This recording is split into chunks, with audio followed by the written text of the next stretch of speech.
A member of my forum posted this, and they said they were going to visit every one of these coin shops. They're making a road trip, and they're going to go to Dansko Corporation, where they actually make the Dansko albums. That's something else. 2,451 miles. This is the same person that has this collection, and it's even larger now, of Dansko albums. And I did this video a year ago, and his collection is amazing, and his story is amazing. And I'm going to share his experiences with everyone as he went to each one of these coin shops. My name is Daniel, and you're watching Coin Help You. Thanks for watching my latest video.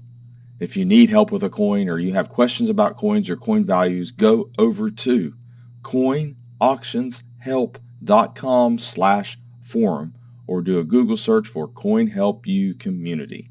That will take you right to my website, and you can post images, ask questions, all you want. If you want to purchase coins from us, go to portsmouthcoinshop.com. Again, portsmouthcoinshop.com is where we sell our coins. And we have an order number there if you want to call and place an order. So let's talk about what experience he had, good, bad, whatever it was, at the coin shops that he visited on his little road trip. So as he did each trip, he had it all planned out, very meticulous. Each one that he went to, he has the links here. So he did end up removing a few of the shops, and he updated us here. But I'll tell you this, I do appreciate him allowing me to use this and to post it in my community. He could have chose anywhere. So this one here is the first significant day of coin collecting trip was a success. Adding the following items to my inventory for about $600. My car is getting quite full, so I may need to visit the post office soon. Below are my thoughts on the various coin shops I visited. So here's today's haul.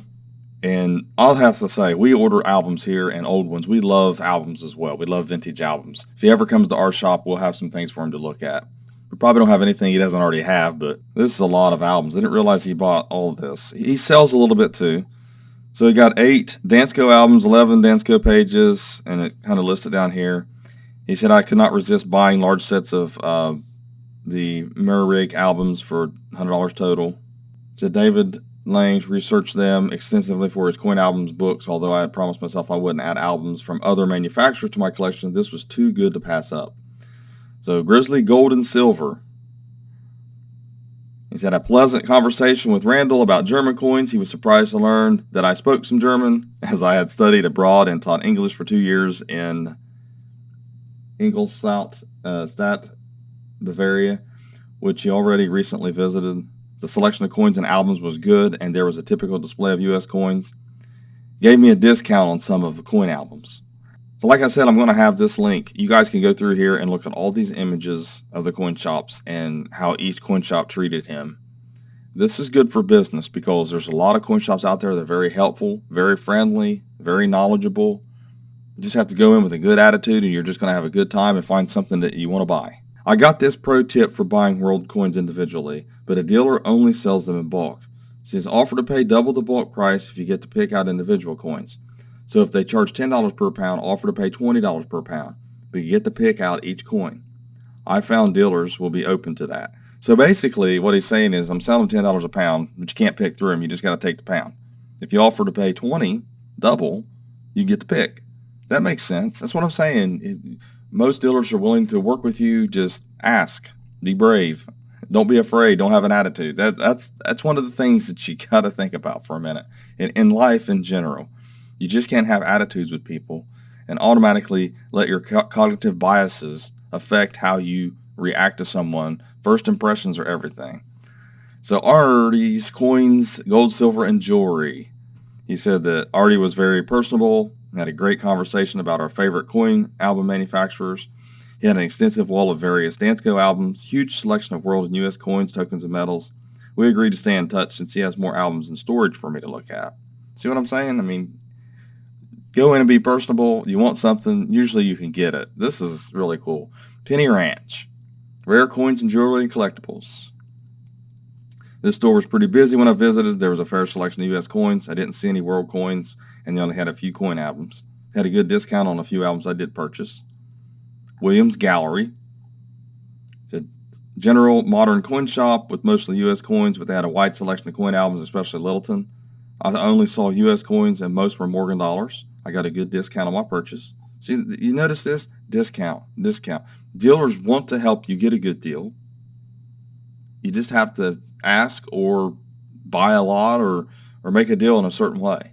Every one of these I'm seeing, he got a discount. This is the best coin shop I visited today. This one here is JS, and it's JS Coins.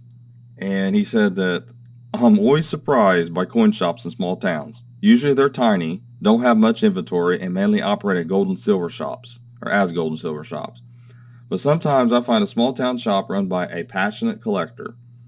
The shop typically closes at 6 p.m., but Joseph stayed open an extra hour and a half. I can't do that. I don't think I would do. I don't know. Like I said, man, it's hard to. YouTube channels is one thing because they're doing video, and sometimes you have to do it after hours because it's so busy. So I understand that.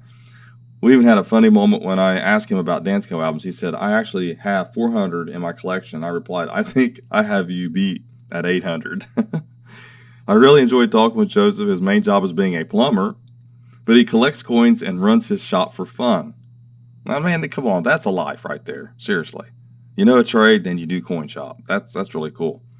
That explains why the store sign says JS and Plumbing and Heating. He sells on Whatnot and eBay and taught me a lot about the how Whatnot operates. It turns out he even bought from eBay stores. He bought from his eBay store. It's one of the business cards I put in my eBay orders. I'm going to see if I could create a customer gold type set Dansko for him. Creating a short video. So he's got a short video here you can watch. It's really cool. So then we chime in because this is exciting. This is fun. A lot of people don't get a chance to visit coin shops like this. And for him to be able to do that was really cool. So update 3, 4 cities, 258 miles, 6 coin shops, and a pleasant surprise. Today's haul.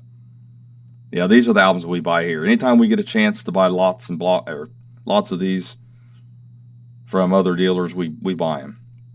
Even if they come in the shop. You don't see these very often, but they're starting to come out of the woodwork more and more and more. These are the ones people like because they'll tone silver coins. Don't know if it'll be considered natural toning, but they will. So it's in Montana, and it's Missoula. I don't know how to pronounce that, but anyways, for a population of 77K, I was surprised that they had 4 coin shops within 10 minutes of each other. Treasure Coins. Sorry about reading this. It's all these images are so big and they get kind of mixed up with the letters of form. So Treasure Coins was closed even though I visited during open business hours. So they must have been out buying a collection or something. Who knows? And Gold and Silver Exchange says, "Don't let the name fool you. This place offers more than bullion. I found a wide selection of U.S. coins and world coins, metals, and tokens. And the world coins were organized by country. And I was able to pick up a bunch of foreign Dansko albums. That's cool. Grizzly Golden Coin. It's nice. Just see all these different coin shops. The fact that he added a picture, this is so cool. You walk up to this coin shop and it's almost like it's Wild West, man. It's you want to go inside. How could you not go inside? He said the store primarily focused on bullion and Morgans with only a tiny selection of coin albums and no world coins I could find. They had large bins filled with loose buffalo nickels and Indian head pennies, which would be a good way to keep children entertained while conducting business. And that's the thing. And my coin shop doesn't look like this. I like to have my coin shop look like this on the outside.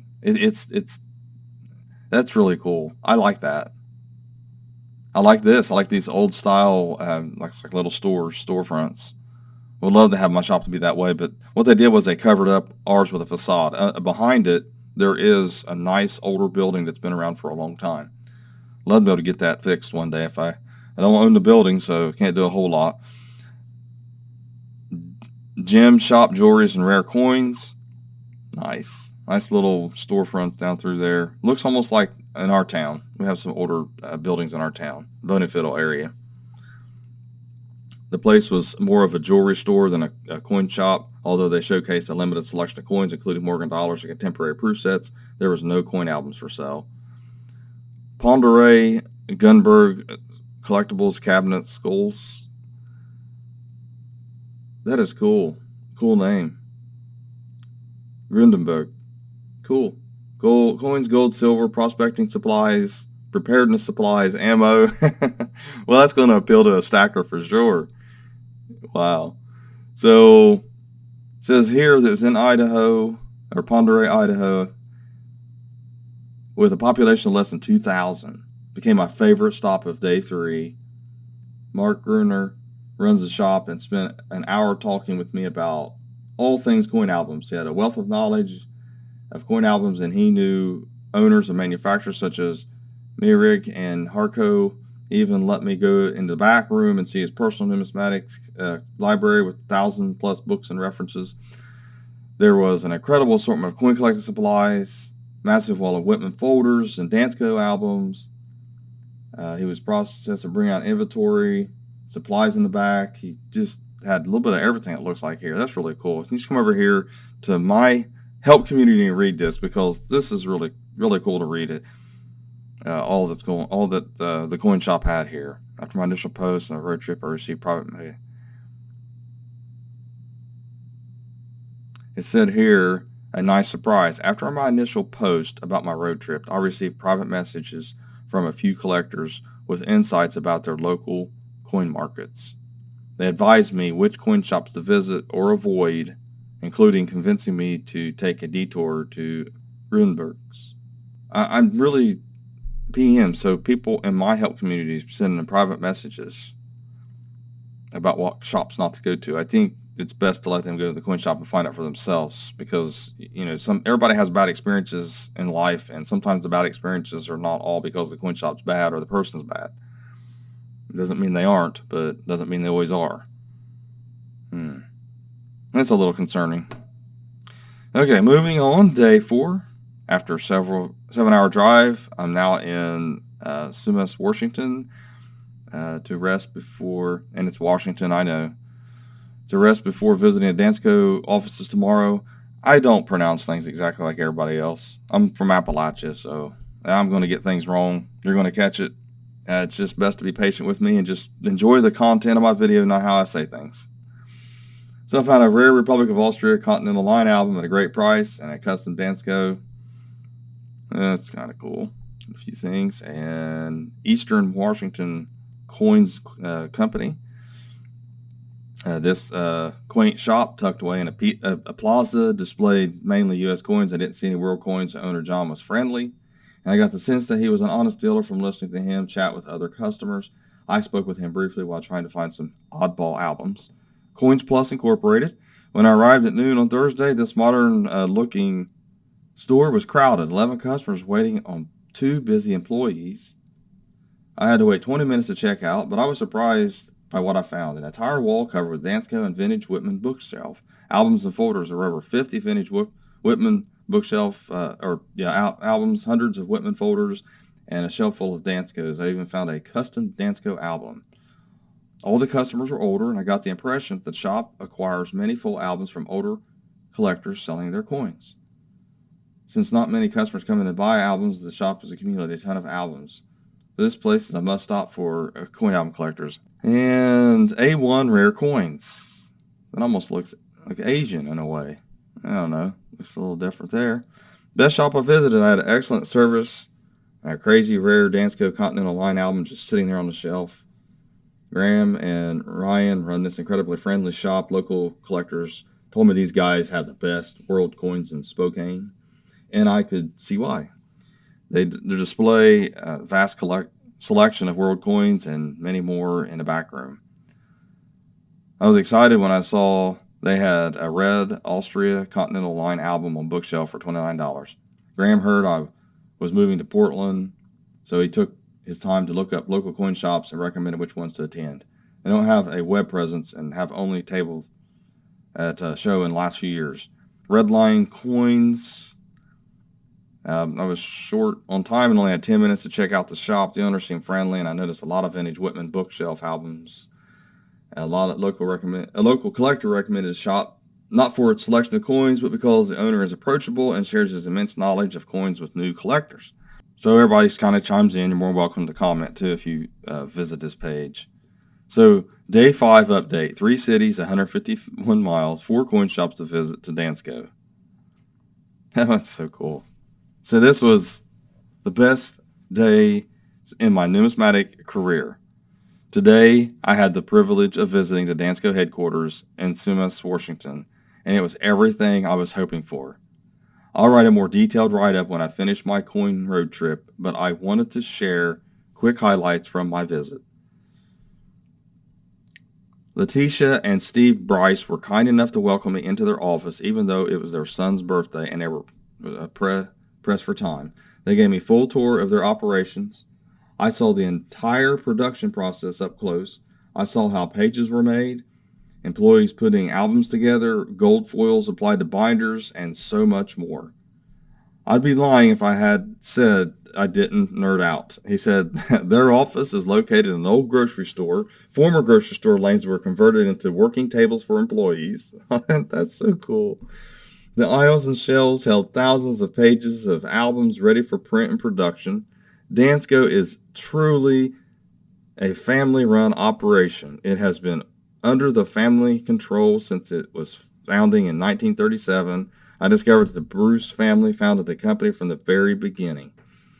There were custom albums hidden everywhere that I could purchase for my collection. One of their sons brought out an old ledger book from the 1960s, and I found a few entries from Irvin J. Felix, the creator of Continental Line series and precursor of the Supreme albums. The family highly values their privacy, so out of respect, I will run the photos I took by them first to see what they are comfortable with sharing. But they said I could share the vintage photo of Paul Bruce, founder of Dansko, and his early employees from the 1940s. This is so cool. Can't click on it anymore, but looking for some more information on that. That is really cool. Says it was an incredible experience. Answered many questions. They were caught up off guard how much I researched their company and my extensive collection. They offer to welcome me back in the future to ask more questions after I get situated in Portland. I'll write a more detailed write-up. This is just amazing. It's still, they're in operation again, so that's really cool. Yeah. Linwood Coin Market. We got more coin shops here.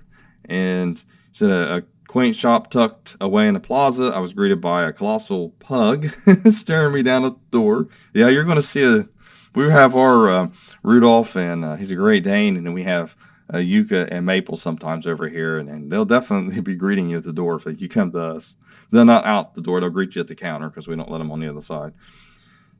And I felt like he was daring me, but thankfully he was very friendly and kept following me around the shop. That is so cool.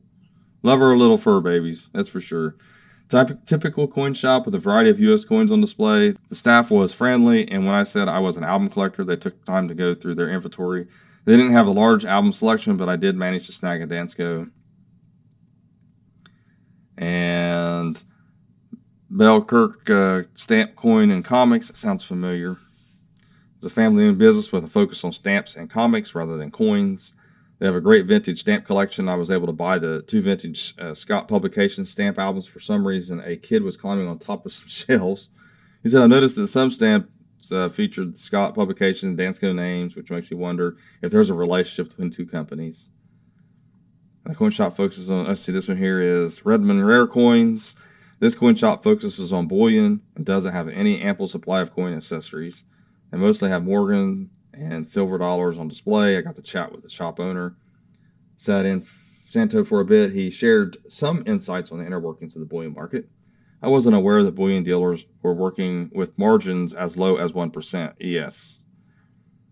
Given how much bullion can move in a day, it seems highly risky. Yes. He also mentioned that they received many coin albums for collectors and discarded due to mold caused by humidity. Yes, they have that problem here. That's just the way it is sometimes. It's hard to do anything about it once it's embedded in there.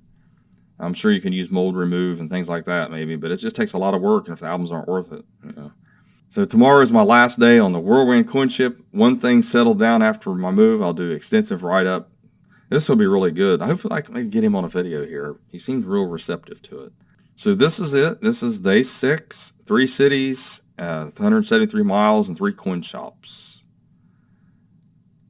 And he said, today I wrap up my leg of my week-long coin road trip. It's been an incredible experience. So let's take a look here. Tacoma Mall Boulevard Coin Stamp and Jewelry. One of the store employees, Ryan, recognized me. When I walked in, he gave me a warm reception in his shop. It feels odd to interact with folks online and then suddenly in real life. They had an incredible selection of new modern Dansko albums on display. They also had a great selection of raw coins, raw world coins, that I dug through. This is what I'm saying. Form relationships. If they get to know you and they know you care about their business, you care about them, you care about the coin shop, you care about them and know they got to make a profit, it'll be fine. Coin shop owners, most of them are really great. You just have to form a relationship with them. This proves it. I mean, you're not going to have good experiences every single time. I get that. So, some cool images here. B&I Coin Shop, no photo. The store was closed even though I visited during open hours. American Rare Coin, golden jewelry. It technically qualifies as a coin shop, but barely. There are only 4 displays of coins and very little selection. It's more of a bullion shop. The dealer was friendly and shared some insights on the local coin shops in the area. So that's it. It's a wrap. So we're going to talk about this. Do this. He's dead tired. I'll take the next few days to rest and recover. I have hundreds of albums, folders, and pages to sort through and catalog and list for sale. I have more reflections to share, but I will say this. The trip has been one of the best experiences of my numismatic career.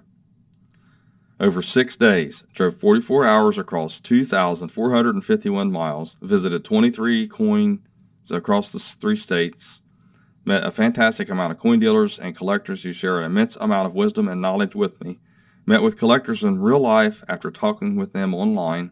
I visited Dansko's office and got run around like a kid, nerding out on hyper-specific niche and getting answers to questions the community and I have had for years. So thank you all for joining on my journey. Reading your responses, insights, encouragements this past week brought me great joy and motivated me to provide these updates each night, even when I was dead tired. Well, I can promise you I appreciate it. To have you do this on my little humble help community, I appreciate that. That was fun, very interesting. Man, that's something else. 2,451 miles. That's amazing. So thanks for sharing that, and I hope everybody enjoyed it. So please like, share, comment. Go over to Help Community and check it out. Go over and read all that. There's more information I didn't even add in this video. But, I mean, it's really all inspiring, actually. See some coin shop storefronts that I like to have myself. I like to maybe fix something up here. So thanks for watching my latest video, and have a great day.